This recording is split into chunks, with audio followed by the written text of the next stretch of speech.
নহয়, কথা হৈছে যে তেওঁলোকৰ প্ৰেছ বিজ্ঞপ্তি দিব, তাত সকলো কথা বিতৰণ কৰি দিব। মোৰ দৃষ্টিত কথাটো হৈছে যে এইটো অত্যন্ত স্বৈৰতান্ত্ৰিক কাৰবাৰ আৰু জনগণৰ স্বাৰ্থ, জনগণৰ মংগল, জনগণৰ অধিকাৰ সকলো ধৰণে গচকি এই ধৰণৰ কামটো কৰা এইটো অত্যন্ত অশুভ কথা।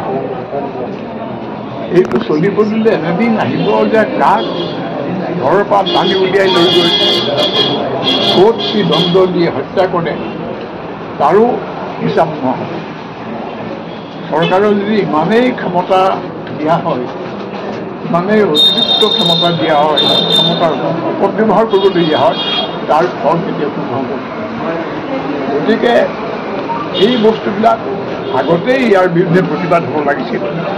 এতিয়া শুভ লক্ষণ যে ৰাইজ ওলাই আহিছে যে এটা ঐতিহ্যমণ্ডিত এখন ঠাই, তাৰে অত্যন্ত ঐতিহাসিক গুৰুত্ব থকা এটুকুৰা ঠাই, তাৰে সমাৱৰ্ধন কৰি থকা, তাৰে পৰিৱেশ ৰক্ষা কৰি থকা, প্ৰদূষণ মুক্ত কৰি থকা গছবোৰ হঠাতে কাটি পেলোৱা। কি কাৰণে কাটি পেলোৱা হ'ল?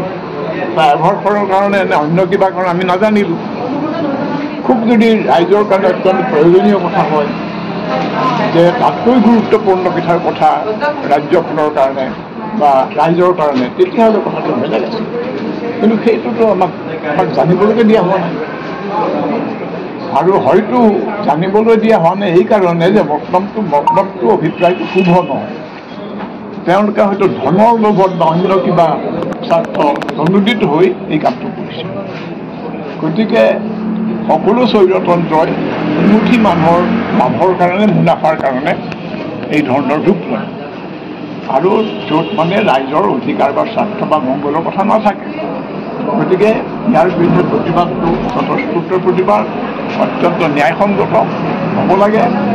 আৰু এতিয়াতো দেখা গৈছে প্ৰতিবাদত ৰাইজ ইমান, চৰকাৰ ইমান শংকিত হৈছে যে প্ৰতিবাদেই বন্ধ কৰিছে। পুলিচৰ এখন বিজ্ঞপ্তি ওলাইছে, প্ৰতিবাদ কৰিব নোৱাৰিব, মানে প্ৰচেছন কৰিব নোৱাৰিব। তাৰপিছত কয় যে তোমালোকে ৰুমৰ ভিতৰত প্ৰতিবাদ কৰিব, তাৰপিছত ক'ব যে ঘৰৰ ভিতৰত প্ৰতিবাদ কৰিব, তাৰপিছত যে প্ৰতিবাদ কৰা বন্ধ। গতিকে সময় থাকোঁতে স্বৈৰতন্ত্ৰৰ বিৰুদ্ধে সজাগ হ'বলৈ ৰাইজ আগুৱাই আহিব লাগে। আৰু এই ধৰণৰ কাম য'তেই হয় বলে বলে ওলাই আহি ৰাইজে বাধা দিব। সেইটোৱে প্ৰমাণ কৰে যে আৰক্ষীটো এটা যন্ত্ৰ, চৰকাৰৰ নিৰ্দেশ মতে কাম কৰে। আৰু আৰক্ষীয়ে এই কাম কৰিছে চৰকাৰৰ নিৰ্দেশ পাই পেলাই, কোনো সন্দেহ নাই। আৰু চৰকাৰে আচলতে আইনমতে কাম কৰিব লাগে। যদি মানে নিৰ্দেশ পায়, আৰক্ষীবিলাকে ভাবে যে এইটো নিশ্চয় আইনসংগত হয়, সেইকাৰণে তেওঁলোকে এইটো নিৰ্দেশ দিছে। কিন্তু সেইটো কাৰণে আচলতে জগৰীয়া হয়তো কিছুমান আধুনিক আৰক্ষী বিষয়া থাকিব পাৰে। সৰ্বসাধাৰণ আৰক্ষী সদায় দায়ী নহয়, প্ৰধানকৈ দায়ী হৈছে তেনে নিৰ্দেশ দিয়া চৰকাৰ। এটা কথা কোৱা হৈছে যে ধৰা গছজোপা মানে হেৰি কৰাৰ লগে লগে মানে উঘালি পেলোৱাৰ লগে লগে বৰ দুৰ্বল হৈ গছ উঘালি দুদিনমান পেলাই পেলাই মৰিয়ে যায়। গতিকে সময়মতে সঠিকভাৱে তাক হেৰি কৰি উঘালি আকৌ আজি এগৰাকী বক্তাই কৈছে যে উঘালিবৰ সময়ত সাৱধান হ'ব লাগে।